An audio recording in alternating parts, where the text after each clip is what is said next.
You say, I mean, there wasn't the one already? Yeah. Okay. Shall I leave this on the table or put it away? No! Shall I leave the script on the table or shall I put the script away? The script in this case, of course, meaning you're... The script does not mean my penis. I don't have a penis. No one's suggesting you do. You're suggesting I do. You said let's leave a penis out of this. That suggests I have one to leave out.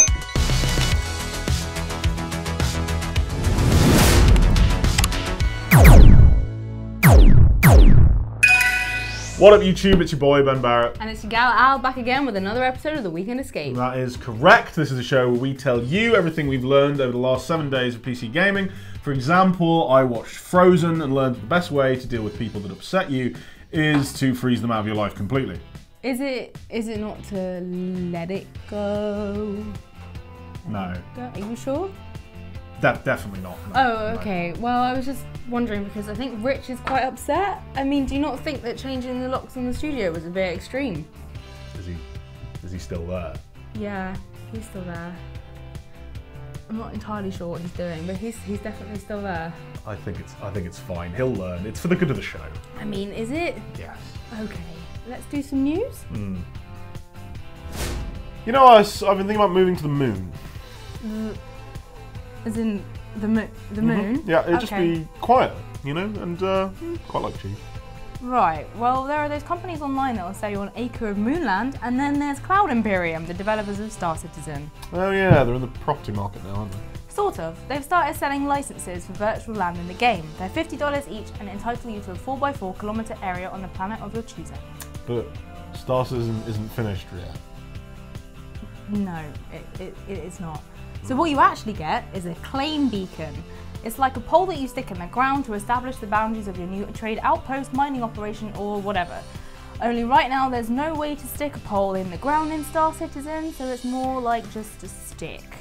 Right, unless I can use that on your desk to claim your desk, I think I'm going to stick with my moon deed. Yeah, that's fair enough. Fair enough. In more tangible news, Civilization 6 has a new expansion. It's called Rise and Fall, and it comes out in February. Ah, they put out XCOM 2 in February last year, didn't they? It's quiet then. Very clever. Indeed. In fact, those clever cogs at Firaxis found a bunch of ways to make the game more dynamic. Depending on how successful you've been in each era, you'll now be able to trigger either a golden age or a dark age. And if you've done particularly well, other civs can band together in emergency pacts to smack you down. Oh, like in family board games. Your family sounds terrifying, but pretty much, yeah. They've also introduced a concept of loyalty for cities. If it falls too low, you can expect revolts and declarations of independence. You could learn something about loyalty, Alice. Is this because I presented the show with Rich? You were dead. Please, I'm a very heavy sleeper. You stopped breathing for 2 weeks. I'm a very We buried you. heavy sleeper. Okay, fine. What's your final news story? It's about a goose. Is that the goose from the upcoming Untitled Goose Game? Please It's say the that. very one.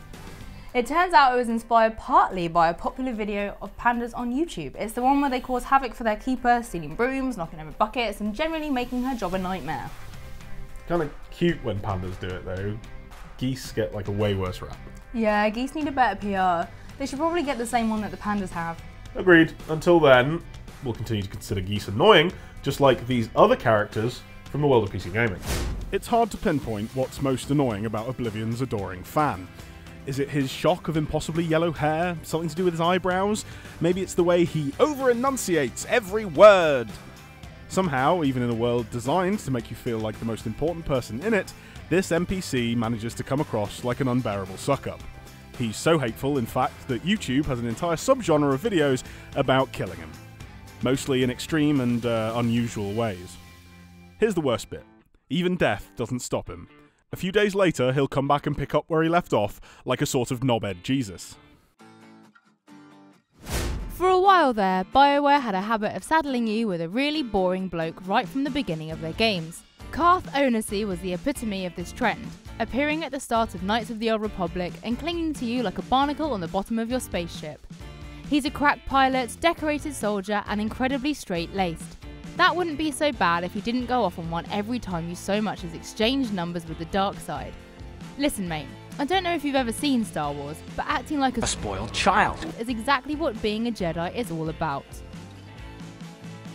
The Dark Brotherhood questline is one of the best in Skyrim, especially if you're looking to become a sneaky assassin and better your skills with a good old hidden dagger. But there's a catch. Remember the blueprint of the adoring fan? Well, meet Cicero. In Skyrim, he is the keeper of the Night Mother, which is fine, sort of, and he refers to himself in the third person, which is where it all starts going wrong, really.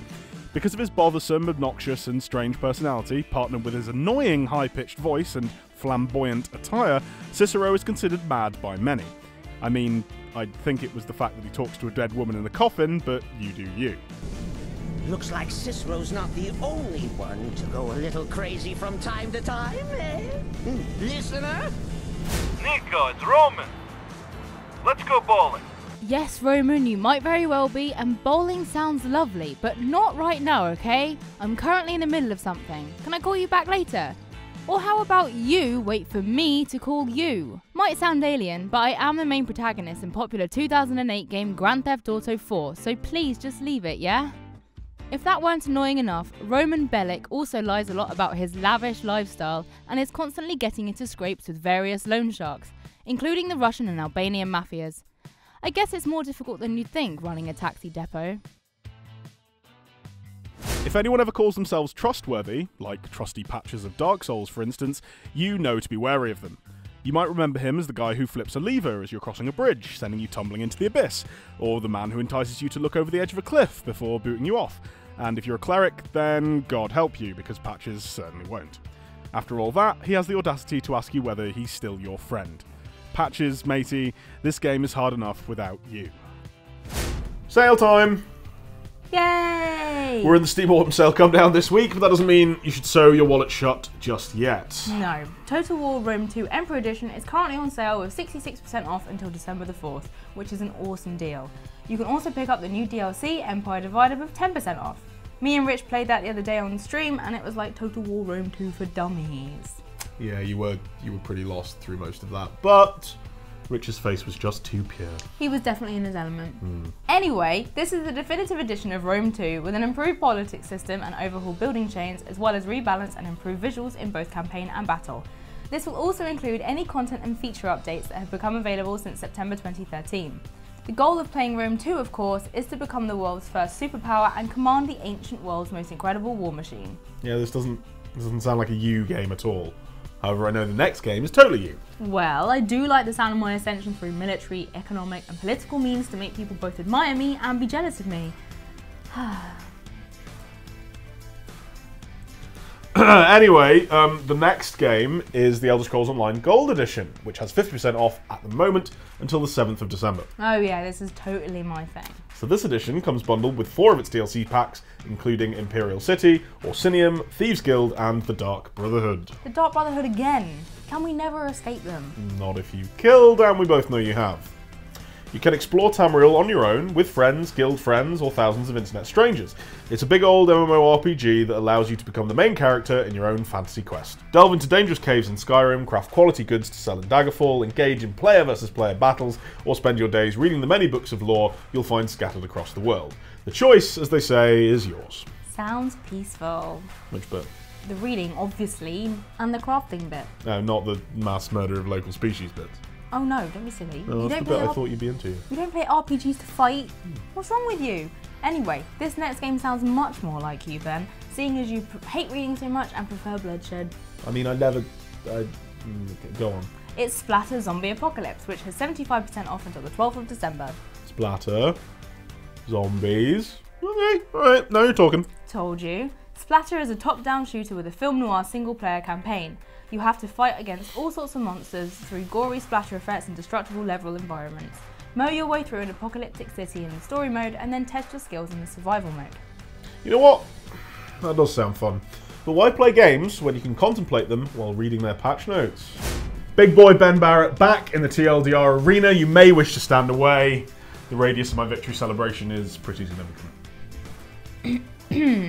And to those of you who are new here, what we're doing here is we're making patch notes a little bit more exciting. So I'm giving Ben 10 seconds to run through the big changes in Destiny 2.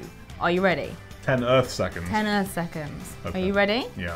3, 2, 1, go. There is rerollable stat tracking on items. There is also new armor ornaments. They're also adding items to vendors and a number of different changes to weapons.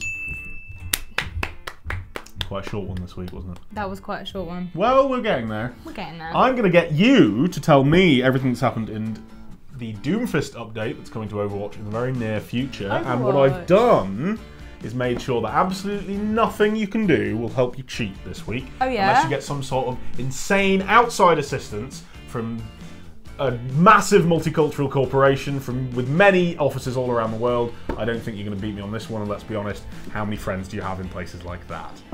Yeah. 10 seconds in 3, 2, 1. Oh, right. Sorry, not sorry. So, better wall slamming, rocket punch now breaks breakables again, seismic slam now works properly next to walls, and seismic slam now slides up a little bit. Boom! I can't believe they betrayed me like this. Boom! And now it's time for the comments, but given the Dream Team only just got back together, they've probably been a bit blare. Well, I wouldn't be so sure about that, but obviously as you weren't here last week, they're not going to be about you. That's frankly unbelievable and disappointing. Yes, well, on last week's video, El Diablo says, "Damn, I can't believe nobody told me how good The Witcher 3 is." Hey El Diablo, do you know how good The Witcher 3 is? Yeah, we've already commented that back to him. I mean, look. Oh.